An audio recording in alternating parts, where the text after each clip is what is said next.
سیدی اعلیٰ حضرت امام احمد رضا فاضل بریلوی رضی اللہ عنہ نبی پاک صلی اللہ علیہ وسلم اور ان کے خاندان کے بارے میں یوں عرض کرتے ہیں، کیا بات رضا اس چمنستان کرم کی صحرا ہے کلی جس میں حسن اور حسین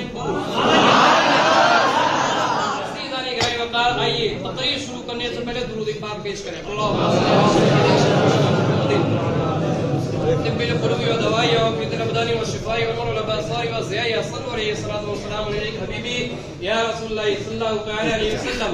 عزیزان گرامی وقار چند حدیثیں آپ کے سامنے پیش کر رہا ہوں جسے بغور سنیں گے. انس قال رضی اللہ تعالی عنہ قال طلب العلم فریضۃ علی كل مسلم ومسلمہ وواسع العلم ان غیری كمقلد الخنازیر الجواهر واللؤلؤ والذهب. رواه ابن ماجه.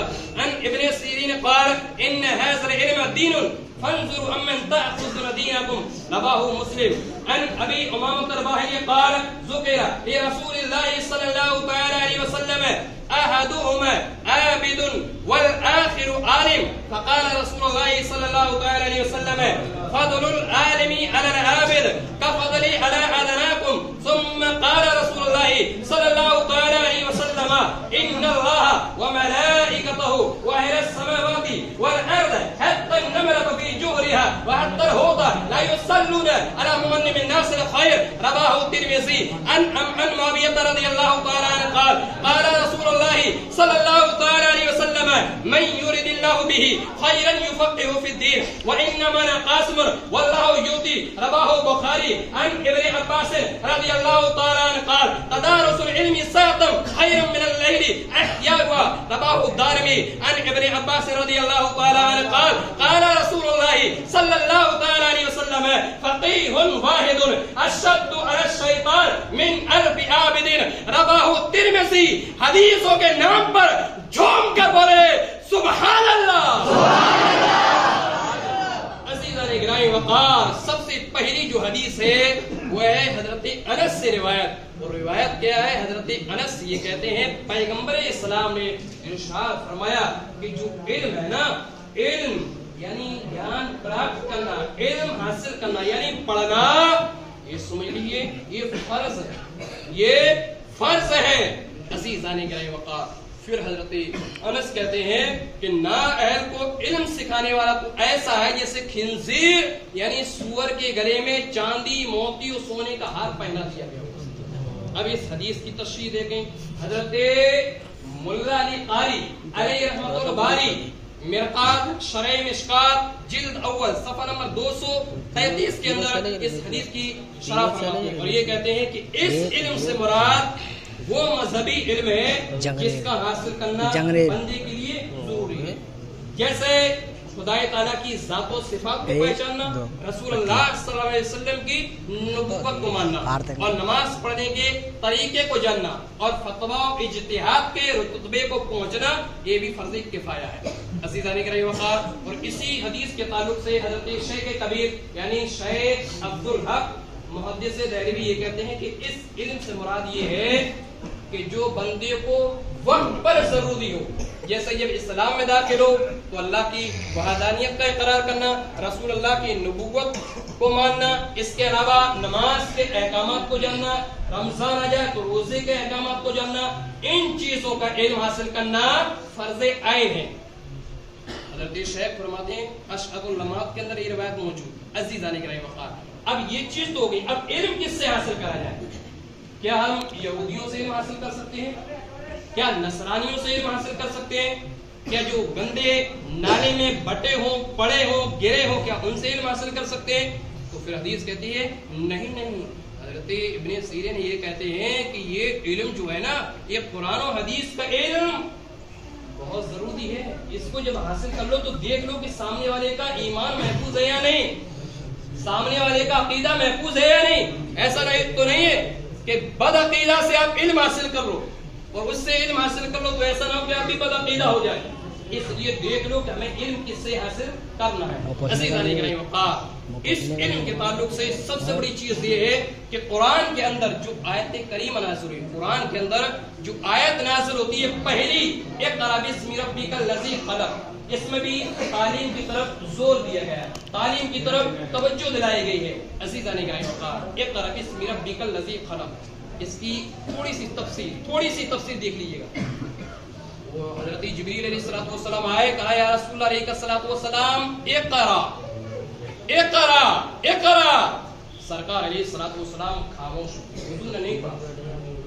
جبریل کہتے ہیں یا رسول اللہ پڑھیں، سرکار نے فرمایا ما انا بقاری، میں پڑھنے والا نہیں، جبریل میں تم سے نہیں پڑھ سکتا، یا رسول اللہ اقرأ، سرکار فرماتے ہیں ما انا بقاری، میں تم سے نہیں پڑھنے والا، یا رسول اللہ اقرأ، سرکار فرماتے ہیں ما انا بقاری، اے جبریل میں تم سے نہیں پڑھوں گا، میں تم سے نہیں پڑھوں گا۔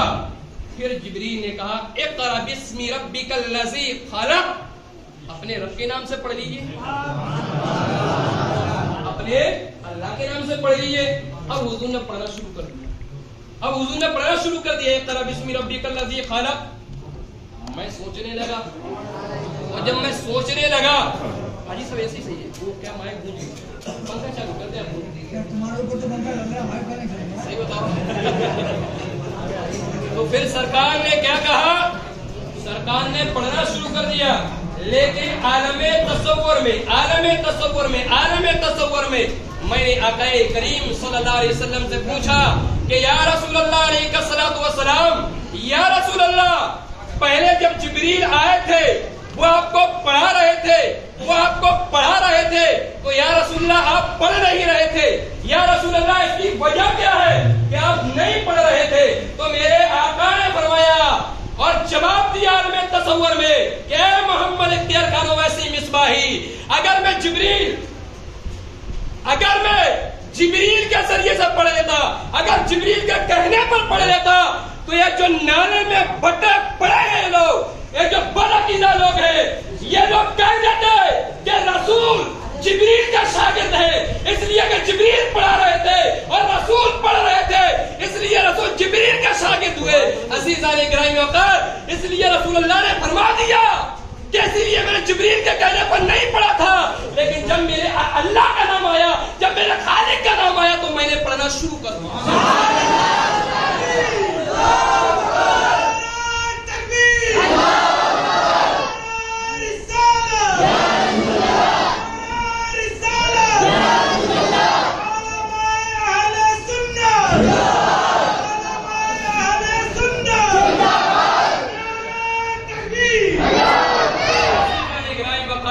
سرکار نے پڑھنا شروع کر دیا۔ اس پہ کیا سمجھے، اس میں کتنی تعلیم کی طرف زور دیا گیا ہے کہ پہلی آیت تعلیم سے جڑی ہوئی ہے۔ عزیزان گرامی وقار، اب جو لوگ علم حاصل کر لیتے ہیں، اب جو لوگ پڑھتے ہیں،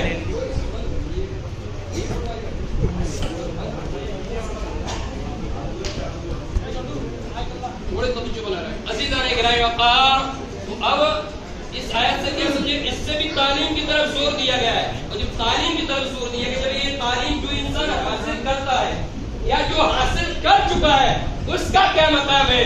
حضرت ابو امامہ باہلی رضی اللہ تعالیٰ عنہ کو یہ کہتے ہیں، حضور کے سامنے دو آدمیوں کا ذکر ہوا، حضور کے سامنے دو آدمیوں کا، توجہ ذرا بنائے رکھے، دو آدمیوں کا ذکر سرکار کے سامنے، ان میں سے ایک عابد تھا، عابد کا مطلب ہوتا ہے عبادت کرنے والا، عابد کا مطلب عبادت کرنے والا، اور دوسرا عالم، ایک عابد کا ذکر حضور کے سامنے، ایک عالم کا، ایک عابد کا، جب دونوں کا ذکر ہوتا تو میرے آقا نے کیا فرمایا، آصف بھائی توجہ میں، آقا فرماتے ہیں ارے بھائی عابد پر عالم کی فضیلت، عابد پر عالم کی فضیلت اسی طریقے سے ہے جیسا میری فضیلت تمہارے ادنا آدمی پر۔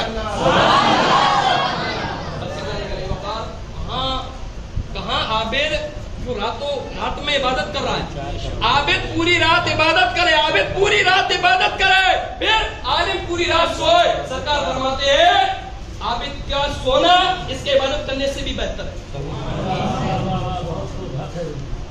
عابد عبادت کر رہا ہے، عبادت رات میں پوری عبادت، اور عالم سو رہا ہے، پھر بھی حضور کیا فرما رہے ہیں کہ اس عالم کا مقام اس عابد سے بھاری ہے۔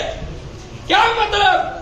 یہ رسول اللہ صلی اللہ علیہ وسلم کے نائبین ہیں، یہ انبیاء کے علماء وارثین ہیں، یہ سمجھ لیجیے جس نے عالم سے محبت کی، عالم سے، سرکار فرماتے ہیں اس نے عالم ہی سے نہیں، ارے بھائی اس نے تو مجھ سے محبت کی، اس نے کس سے محبت کی ہے؟ اس نے سرکار سے۔ پھر میرے آقا کریم صلی اللہ علیہ وسلم ارشاد فرماتے ہیں اور جس نے مجھ سے محبت کی، پھر جس نے مجھ سے محبت کی، عالم سے جس نے محبت کی اس نے مجھ سے، اور جس نے مجھ سے محبت کی خالی مجھ سے ہی نہیں، ارے اس نے تو اپنے اللہ سے محبت کی، اس نے تو اپنے رب سے محبت کی ہے۔ اب ہم نے اس سے کیا سیکھا؟ اس سے یہ سیکھا کہ بھئی ہمارے جو امام ہوتے ہیں نا، عالم بھی ہیں، حافظ بھی ہیں، مولوی بھی ہیں، مولانا بھی ہے، تو کیا مطلب یہ ہے کہ جب ان کی بارگاہ میں پہنچا جائے، جب ان کے پاس آیا جائے تو بے ادبی سے نہیں، ادب کے دائرے میں کہیں ایسا نہ ہو کہ عبادتیں کرتا رہا اور ایک حافظ ایک عالم کی بارگاہ میں آیا، قاری جیلانی کی بارگاہ میں آیا اور بے ادبی سے پیش ہو گیا تو تیری عبادتیں تیرے چہرے پر مار دی جائیں گی۔ بہت سے حاجی صاحب، بہت سے بدبخت، اتنے بڑے بدبخت ہوتے ہیں کہ امام صاحب جہاں بیٹھے ہیں تو سرہانے آ کے بیٹھتے ہیں، سرہانے بیٹھتے ہیں۔ یہ دین کے رہبر، دین کے لیڈر، دین کے پیشوا ہے، یہ آپ کا پیشوا ہے، ان کے بغل میں بیٹھتے ہو۔ ارے ہمت نہیں ہونا چاہیے، ہمت نہیں ہونا چاہیے۔ ہمت ہو کیسے جاتی ہے کہ جس نے قرآن اور حدیث کا علم لیا ہو اس کے بغل میں ہم بیٹھے۔ ہرگز نہیں، اپنے اماموں کا ادب کرو۔ ہمارے اسلام میں ادب کا مقام بہت بلند ہے، ادب کا مقام بہت بلند۔ کیوں ہم لوگ ادب والے لوگوں میں بے ادب والوں میں نہیں ہے نا؟ بے ادب والے تو وہ لوگ ہی کافی ہیں۔ پھر کیا ہوا؟ پھر سرکار فرماتے ہیں عالم کا مقام کیا ہوتا ہے؟ بے شک، سرکار فرماتے ہیں بے شک اللہ اور اس کے فرشتے، اللہ اور اس کے فرشتے اس شخص پر رحمت نازل کرتے ہیں جو دین پڑھتا ہے اور دین پڑھاتا ہے۔ حاجی صاحب دین پڑھتا ہے اور دین تو پڑھاتا ہے، یہ تو صحیح ہے۔ آگے پھر اس کا مقام کیا ہے؟ پھر میرے آقا ارشاد فرماتے ہیں کہ جو دین پڑھتا ہے نا، جو دین پڑھتا ہے اور جو دین پڑھاتا ہے اس کا مقام یہ ہوتا ہے کہ سمندر کے اندر جو مچھلیاں رہتی ہیں، سمندر کے اندر جو مچھلیاں رہتی ہیں یا سوراخوں کے اندر جو چوٹیاں رہتی ہیں، وہ بھی اس عالم اور اس متعلم کے لیے اللہ کی بارگاہ میں دعائیں بخش کرتی ہیں۔ کیا سمجھے صرف سے ان کا مقام کیا ہوگا بھائی؟ کیا مقام ہوگا علماء کا، اماموں کا؟ کہ بتاؤ جن کے لیے چوٹیاں دعا کر رہی ہیں، جن کے لیے مچھلیاں دعا کر رہی ہیں، ارے جن کے لیے کائنات دعا کر رہی ہے، سب چیز چھوڑو، ارے جن کے لیے فرشتے دعا کر رہے ہیں۔ اور جب اللہ کی بارگاہ میں فرشتے دعا کرتے ہیں کسی کے لیے تو یہ سمجھیے کہ اس کی دعا رد نہیں ہوتی ہے، اللہ کی بارگاہ میں قابل قبول ہوتی ہے۔ عزیز علیہ رحمۃ۔ اب پھر ایک حدیث بڑے غور سے سنیں گے۔ اب جو یہ علم حاصل کرتے ہیں ان کا مقام کیا ہوتا ہے؟ ایک عابد کا اور علم حاصل کرنے والے، اب وہ بھی دیکھیں۔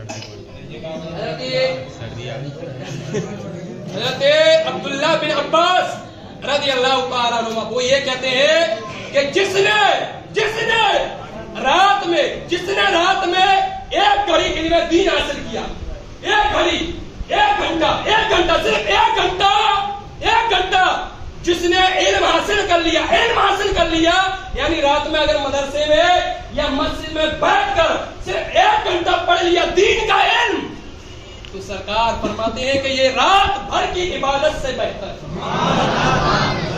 عزیز آپ کیا سمجھے اس سے یہ سمجھے جو علماء کرام جو بیٹھے ہیں نا، میری توجہ جہاں جانا چاہیے میں آپ کو وہاں لے جانا چاہ رہا ہوں، وہاں آئیے آپ۔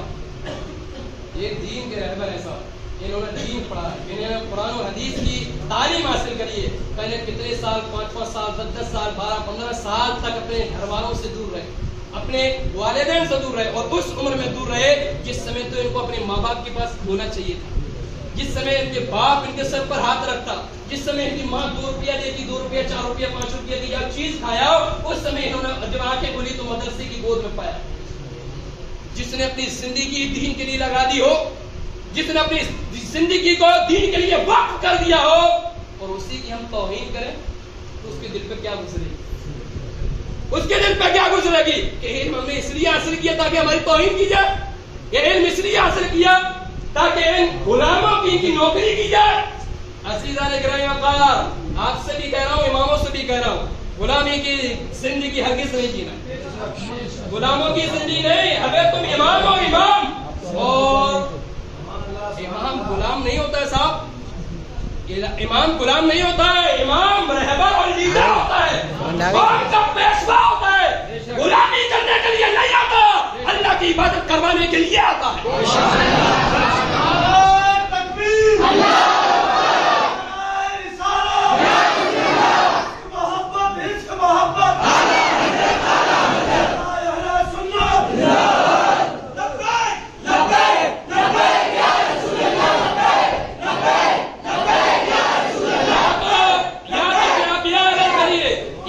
آپ یہ اعلان کریے کہ ہمیں امام نہیں، ہمیں غلام چاہیے، تو جہاں تک میرا یہ خیال ہے ان میں ایک بھی ایسا نہیں ملے گا جو غلام ہو، سب امام ملیں گے، سب اپنے اندر پاور کھولے اور سب اللہ کے فضل سے سب علم رکھتے ہیں۔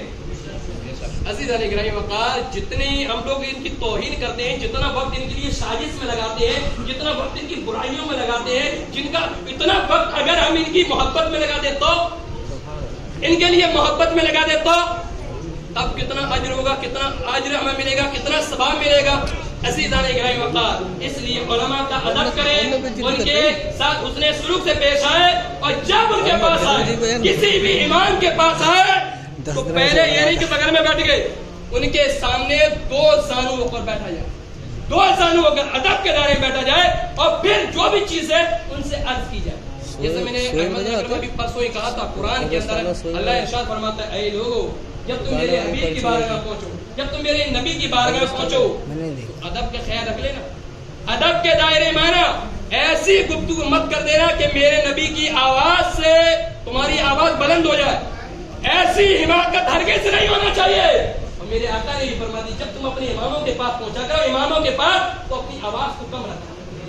بہت سے لوگ تو بڑے گھامڑ ہوتے ہیں، اماموں کے پاس جاتے ہیں کر کے شروع ہو جاتے ہیں چلانا، وہ یہ سوچتے ہیں اس کی کوئی حقیقت نہیں ہے، ہمیں تیری حقیقت نہیں ہے، اس کی قبر پہ فرشتہ دعا کریں گے، اس کی قبر پہ فاتحہ پڑھنے کے لیے اللہ بے شمار لوگوں کو پیدا فرما دے گا، لیکن اگر تو نے ان کی برائی کری، تیری قبر پہ فاتحہ پڑھنے کے لیے ایک انسان پیدا نہیں ہوگا۔ اس لیے اپنے علماء کا ادب کریں، اور ساتھ ساتھ اپنے بچوں کو دین کی تعلیم دے، اپنے بچوں کو دین کی تعلیم دے۔ آج ہماری سماج سے کچھ ہمارے نوجوان ایسے بھی ہیں جو غلط راستے پہ جا رہے ہیں، کچھ حرام کاری والے راستے پہ جا رہے ہیں، کچھ بے حیائی راستے پہ جا رہے ہیں، کچھ طرح طرح کے گناہوں میں ملوث ہو رہے ہیں، اور اس کی سب سے بڑی وجہ ہے تعلیم کا نہ ہونا۔ میں یہ نہیں کہوں گا کہ آپ ہندی مت پڑھائیے، آپ انگلش مت پڑھائیے، آپ کوئی آن لائن ایک دم پڑھائیے، سب پڑھائیے، لیکن اس حدیث کا مطلب یہ ہے کہ اپنی اولاد کو دین کا علم اتنا دے دیا جائے، اتنا دے دیا جائے جس سے وہ اپنے ایمان اور اپنے عقیدہ کی حفاظت کر سکے۔ کیا حرام ہے، کیا حرام ہے، کیا حلال ہے، کیا ناجائز ہے، کیا جائز ہے، اتنا علم تو ہر ایک بچے کے پاس، ہر ایک نوجوانوں کے پاس ہونا چاہیے۔ عزیزان گرامی وقار، اس لیے بڑے ادب کے دائرے میں کہہ رہا ہوں، اپنے بچوں کو تعلیم کی طرف زور دیا جائے۔ علامہ قمر الزمان خان اعظمی، انہوں نے ایک تاریخی جملہ کہا تھا کہ جس علاقے میں، جس ملک کے اندر مدارس بند ہو گئے، مدرسے بند کر دیے گئے، تو یہ سمجھ لیجئے کہ وہاں تعلیم کا سلسلہ منقطع ہو گیا اور لوگ سیدھے راستے سے ہٹ کر غلط راستے پہنچنا شروع ہو گئے۔ اس لیے ایک مدرسے سے جڑا رہنا اور لوگوں کو، اپنے بچوں کو تعلیم دینا بہت ہی زیادہ ضروری ہے، کیونکہ اگر تعلیم دے گئے تو یہ بڑھاپے کا آپ کا سہارا بن جائے گا۔ میں یہ نہیں کہتا کہ ہر ہندی پڑھنے والا اپنے ماں باپ کی توہین کرتا، نہیں، کچھ لوگ ایسے بھی ہیں، لیکن دین کی تعلیم وہ ہے، اسلام کی تعلیم وہ ہے کہ اپنی زندگی کو دے سکتا ہے، لیکن کبھی بھی اپنے ماں باپ کی نافرمانی ہرگز نہیں کر